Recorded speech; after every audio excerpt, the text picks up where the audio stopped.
నమస్తే నూట సార్. 139వ జయంతి సందర్భంగా గాంధీ భవన్కి వచ్చి జరిగింది. మేము ఎన్నెన్నో వ్యాఖ్యలు మాట్లాడుతున్నారు అపోజిట్గా, వాళ్ళు తట్టుకుంటలేరు. దేనికి కానీ అపోజిట్ పార్టీ వాళ్ళు, బీఆర్ఎస్ పార్టీ వాళ్ళు తట్టుకుంటలేరు. ఒకసారి ఆలోచించుండ్రి. ముఖ్యమంత్రి అయి కొద్ది రోజులే అవుతుంది.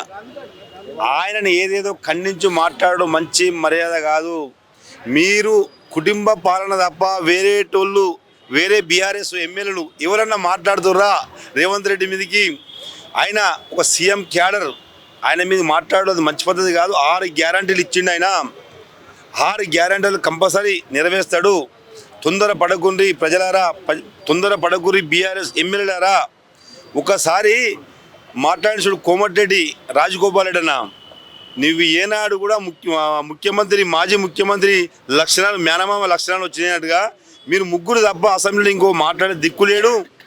మీరు సైలెంట్గా ఏదో హాస్పిటల్లో జైన్ అయ్యి ఏదో బురద తల్లుకొని హాస్పిటల్లో జైన్ కావాలి తప్ప ఇంకా వేరే వాగ్దానాలు మాట్లాడితే జైలుకి పోడు తప్పది. ప్రజలలో తిరిగితే మీకు తన్నులు తప్పాయి. కాంగ్రెస్ కార్యకర్తల మీద ఎన్నో కేసులు పెట్టినటువంటి ఘనత మీది. ఇవాళ కేసులకు భయపెట్టడం కాదు, ఎక్కడ వెనకడుగేస్తడం కాదు. రేపు పొద్దుగాల వచ్చే ఎన్నికల ఇంకా కూడా మీకు గుణపాఠం చెప్తున్నారు. థ్యాంక్ యూ అమ్మ. సేవాదల్ అధ్యక్షుడు కృష్ణారెడ్డి గారు మాట్లాడిండ్రు, తర్వాత అశోక్ రెడ్డి మాట్లాడిండ్రు. సమస్యల గురించి మీరు అన్నీ అడిగిండ్రు, అన్నిటికీ వారు సమాధానం చెప్పిండ్రు. ఇంతకుముందున్న ప్రభుత్వము కట్టిన ఇండ్లు ఇయ్యలేక పబ్లిక్ తండోపతండాలు వస్తుండ్రు ఇండ్లు కంప్లీట్ కానందుకు. రేషన్ కార్డులే కూడా అదే విధంగా ఉన్నాయి. వాటి అన్నిటిని పరిశీలించి, కూలంకషంగా పరిశీలించి అర్హుల అందరికి ఇచ్చడానికనే ఈ అప్లికేషన్లు పెట్టిండ్రు. అందరూ అప్లికేషన్లు ఇచ్చుకోవాలని చెప్పి నేను కోరుతున్నా. ఎవరికి ఏ సమస్య ఉన్నా కూడా సమస్యలు ఉన్న వాళ్ళకు అర్హులందరికీ ఇస్తారు అనేది ఆ నమ్మకం ప్రజలకు ఉన్నది. దాని కొరకని మేము కూడా రేవంత్ రెడ్డి గారితో కూడా చెప్తుండు, అది తప్పకుండా సక్సెస్ అయితే అనేది మా నమ్మకం ఉన్నది. వేరే అన్నీ మాట్లాడుతుండ్రు కానీ వాళ్ళు తప్పులు చేసి వాళ్ళ తప్పులను కప్పిపుచ్చుకుంటాను కానీ ఎలక్ట్రిసిటీకే కానీ, నీటిపారుదల గురించే కానీ, ఫారెస్ట్ గురించే కానీ అన్ని తప్పులు తడకలు ఉన్నాయి. కారణం ఏంటంటే ఫారెస్ట్కు కొన్ని కోట్లు ఖర్చు పెట్టిండ్రు. ఎన్ని కోట్లు అయితే ఖర్చు పెట్టిండ్రో అన్ని చెట్లు లేవు. రోడ్ల పెట్టిన దానికంటే పెడుతుండ్రు. అటువంటివి జరగకూడదు. ఫారెస్ట్లో కూడా మంచి పెంచాలి. పశుపక్షాదులకు చాలా ఇబ్బందులు జరుగుతున్నాయి, జంతువులకు ఇబ్బందులు జరుగుతున్నాయి. వాటిలో కూడా పాత వృక్షాలన్నీ ఇంతకుముందు గ్రామాలల్లో బాయిల కాడ పెద్ద వృక్షాలు ఉంటుండే, పక్షులు ఉంటుండే, అన్ని చెట్లు నశించిపోతున్నాయి పాతవి. వాటిని స్పెషల్గా తీసుకొని పెట్టేది అన్ని కోట్లు నష్టం చేసింది. దాన్ని అన్నింటినీ సరి చేసుకుంటా ఈ కాంగ్రెస్ ప్రభుత్వం చేస్తుందని అందరు నమ్ముతుండ్రు, చేస్తుంది కూడా. మరి అంటే ఎట్లా అనిపిస్తుంది? ఇన్నేళ్ల చరిత్ర కాంగ్రెస్ ప్రభుత్వం 139వ ఆవిర్భావ దినోత్సవం కూడా జరుపుకున్నారు మీ అందరు కలిసి. మరి ఎట్లా? ఇప్పుడు ఇక్కడ సూది కూడా తయారు కాలేకుండే ఎన్నో ఏళ్ళు స్వాతంత్ర కొరకని కాంగ్రెస్ పోరాడింది. స్వాతంత్రం వచ్చింది, అంచెలంచెలుగా డెవలప్మెంట్ చేసింది. అవి కనపడుతున్నాయి కానీ వీళ్ళు పెట్టిన 1000 కోట్ల ప్రజలకు ఇంకా అందుబాటులోకి రాలేదు. ఇప్పుడు మా దగ్గర మల్లన్న సాగరే అనుకుని ఇవన్నీ కట్టినాయి, కాలువలే కంప్లీట్ కాలేదు. వాళ్ళు రేట్లు తక్కువ ఇచ్చినందుకు కొన్ని ఆగిపోయినాయి. ఆ పని కంప్లీట్ కాదు, ఇంకా 5 ఏళ్ళైనా కంప్లీట్ కావు. మేని కట్టిండ్రు, సరఫరా చేసే కెనాల్స్ చేయలేదు. అవి తొందరగా కంప్లీట్ కావాలి. దానివల్ల కూడా ప్రజలకు చాలా నష్టమైంది, రైతులకి. Thank you so much. Hello sir, నమస్తే. నమస్తే మేడం. ఎట్లా అనిపిస్తుంది? అంటే ఇన్నేళ్ల చరిత్ర కాంగ్రెస్ పార్టీది, 139వ కాంగ్రెస్ పార్టీ ఆవిర్భావ దినోత్సవం జరుపుకున్నారు. మరి ఏం చెప్తారు? భారతదేశానికి స్వతంత్రం తీసుకొచ్చినటువంటి పార్టీ కాంగ్రెస్ పార్టీ. మరి భారతదేశానికి స్వతంత్రం తీసుకురావడమే కాకుండా తెలంగాణ కూడా ఇచ్చినటువంటి party Congress party. Congress party లేని భారతదేశాన్ని మనం ఊహించుకోలేము. ఈనాటి ఏ కట్టడాలు తీసుకున్నా, ఏది తీసుకున్నా, ప్రతి ఒక్కటి డెవలప్మెంట్ తీసుకున్నా, మనిషి మనుగడకు, జీవన విధానానికి కాంగ్రెస్ పార్టీతోన బడుగు బలహీన వర్గాలకు దగ్గరగా సంబంధం. ఈరోజు కాంగ్రెస్ పార్టీ త్యాగాల పునాదుల వీణ ఈరోజు భారతదేశం నిలబడ్డదనేది ఎవరు కాదనలేని సత్యం. ఎన్నో అద్భుతాలను, త్యాగాలను చేసినటువంటి పార్టీ కాంగ్రెస్ పార్టీ. మరి గరీబ్ హటావో దేశ్కి బచావో అని ఆ రోజు ఇందిరాగాంధీ గారు తీసుకొచ్చినటువంటి నినాదం ఏదైతే ఉందో, మరి ఈరోజు కూడా దాన్ని కాంగ్రెస్ పార్టీ కొనసాగిస్తూ ఉంది.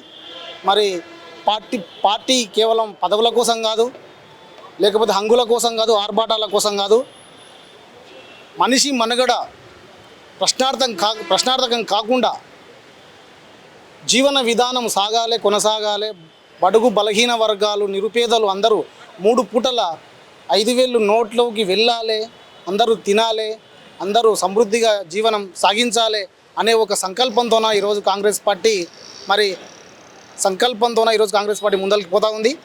మరి అదేవిధంగా ఈరోజు అందరికీ ప్రతి ఒక్కరికి సంక్షేమ ఫలాలు విద్యార్థులకైతేనేమి, వృద్ధులకైతేనేమి, మహిళలకైతేనేమి, అన్ని సామాజిక వర్గాలకు మరి వైద్యం కానీ, విద్య కానీ, సాగునీటి ప్రాజెక్టులే కానీ, మరి మహిళలకు ఫ్రీ బస్ అయితేనేమి, మరి 10 లక్షల ఆరోగ్యశ్రీ పథకం అయితేనేమి, దాన్ని పెంచడం కానీ, ప్రతి ఒక్కటి జర్నలైజేషన్.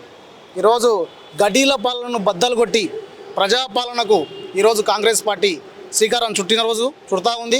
ఈరోజు కాంగ్రెస్ పార్టీ ఆవిర్భావ దినోత్సవం సందర్భంగా మరి మేము ఈ పథకాన్ని కూడా ఈరోజు ప్రజల వద్దకు ప్రవేశపెట్టి ప్రజాపాలన ప్రోగ్రాం ఈరోజు ప్రతి ఊరు వాడ ప్రతి ఏరియాలలో మున్సిపాలిటీలు, గ్రామాలు ఎక్కడైనా అంతా తెలంగాణ స్టేట్ వైజ్గా మొత్తంలో ఈరోజు మేము దీన్ని ముందరికి తీసుకుపోయి ఆవిర్భావం చేసి ఈరోజు అంకురార్పణ చేసి శ్రీకారం చుడతా ఉన్నాం.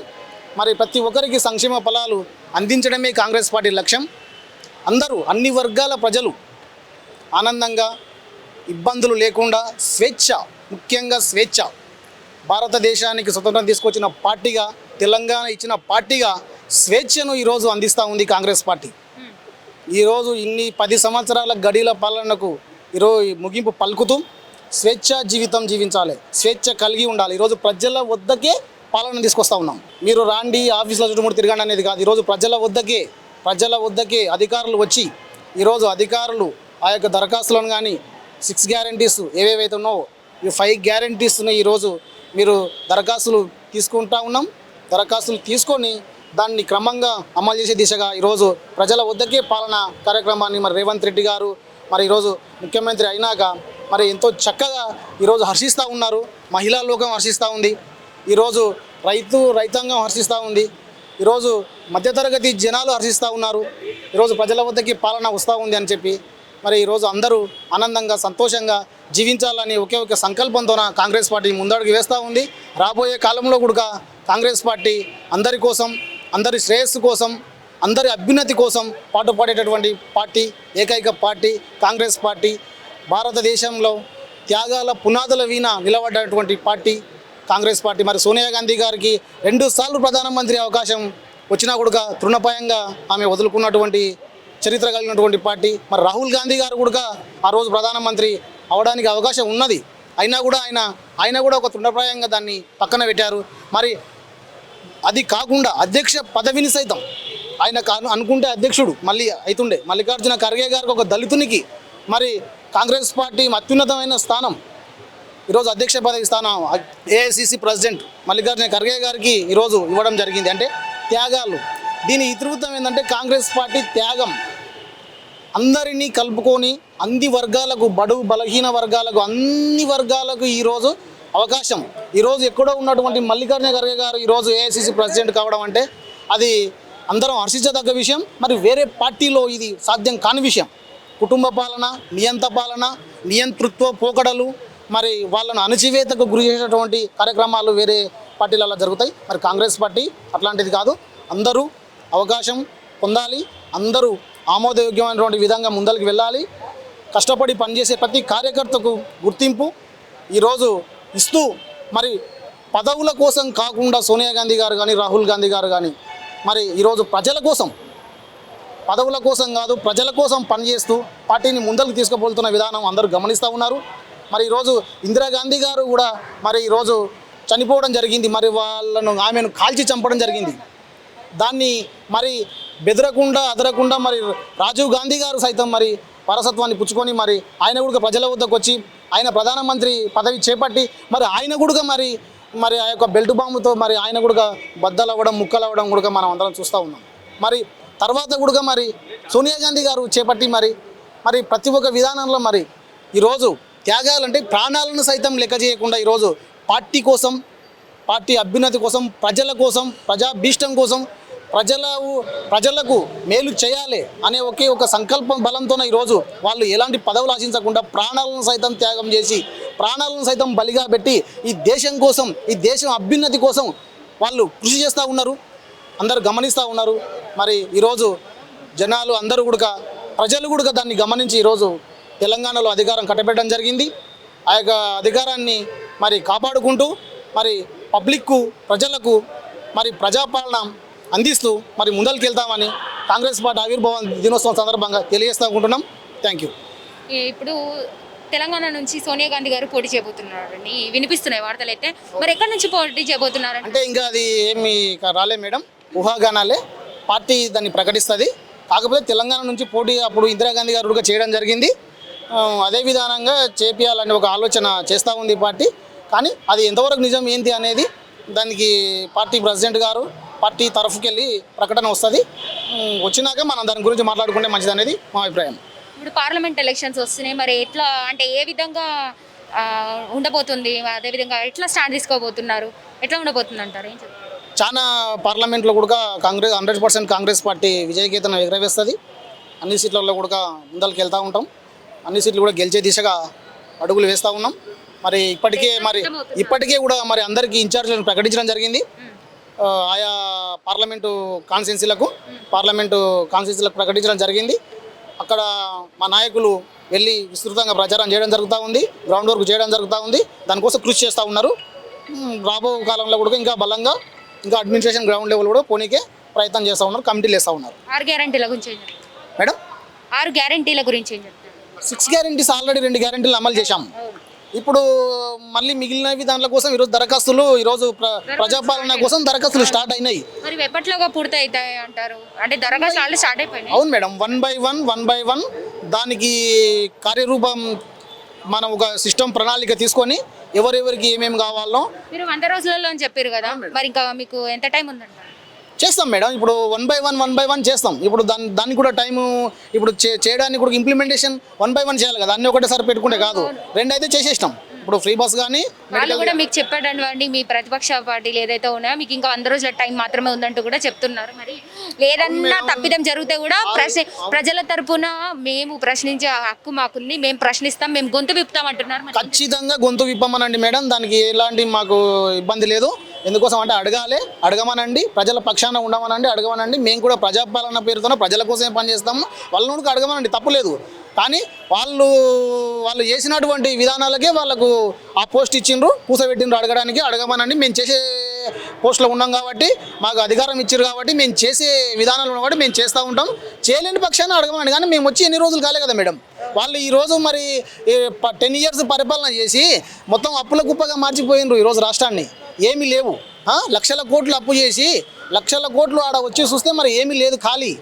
ఖాళీ ఖజానా మొత్తం ఖాళీ చేసి ఈరోజు మొత్తము వాళ్ళు ఇష్టానుసారంగా ఖర్చులు పెట్టి కాంట్రాక్టులకు మరి కాన్వాయిలకు కాన్వాయిలకు కేసీఆర్ మళ్ళీ 3rd time కూడా ముఖ్యమంత్రి అవుతామని చెప్పి కాన్వాయిలు బుక్ చేసి రహస్యంగా ఉంచుకున్న సంగతి అందరం చూస్తూ ఉన్నాం.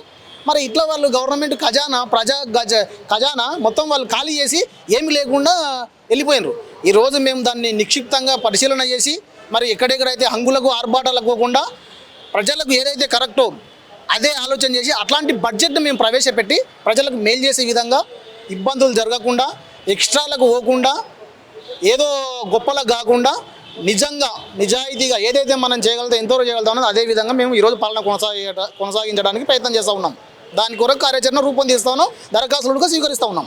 టీఆర్ఎస్ ప్రభుత్వం ఉన్నప్పుడు డబుల్ బెడ్రూమ్లు ఏదైతే ఆశించారో నిరుపేదలు వాళ్ళ మరి అప్పుడైతే భర్తీ కాలేవు, అసలు అక్కడే ఉన్నాయి, 1,00,000 కూడా అయినా లేవు అంటున్నారు. మరి ఈసారి కాంగ్రెస్ ప్రభుత్వంలో అయినా మీ హయాంలో అయినా మరి ఈసారి ప్రజలకి న్యాయం జరుగుతుందంటారా? ఈసారి ఎప్పట్లో పూర్తి చేసేటువంటి అవకాశాలు? ఖచ్చితంగా న్యాయం చేస్తాం మేడం. ఈరోజు కాంగ్రెస్ పార్టీ అంటేనే బడుగు బలహీన వర్గాల పార్టీ. కంపల్సరీ ఇండ్లు ఇస్తాం, ఇండ్లు లేని వాళ్ళకు ఇండ్లు ఇస్తాం. ఏవేవైతే మేము మేనిఫెస్టోలో పెట్టామో 6 గ్యారెంటీస్ చెప్పామో కంపల్సరీగా అవి అమలు చేస్తాం. కంపల్సరీ అర్హులకు ఇల్లు, పెన్షన్స్, సిలిండర్సు ఏవేవైతే చెప్పామో, ఫ్రీ బస్ కానీ, 200 యూనిట్ల ఉచిత కరెంటు కానీ, ప్రతి వారికి రైతు భరోసా కానీ, ఇప్పుడు హాస్పిటల్స్ కానీ, ప్రతిదీ ఏదైతే మేము 10 lakhs చెప్పామో ఆరోగ్యశ్రీ హెచ్చింపు అది కానీ ప్రతిదీ కూడా ఈరోజు చేయడానికి సిద్ధంగా ఉన్నాం. మహిళలకు కానీ, విద్యార్థులకు కానీ, ఇంటర్నేషనల్ ఇప్పుడు స్కూల్స్ ఏర్పాటు విషయంలో కానీ ప్రతి ఒక్కటి ఏదైతే చెప్పామో మేము 6 గ్యారెంటీలు అవి చేయడానికి కాంగ్రెస్ పార్టీ కట్టుబడి ఉంది. కంపల్సరీగా చేస్తాం, ప్రజల మన్ననలను పొందుతాం. మేము ముందరకు పోదాల్చుకున్నాం, పోతాం. Right sir, thank you so much.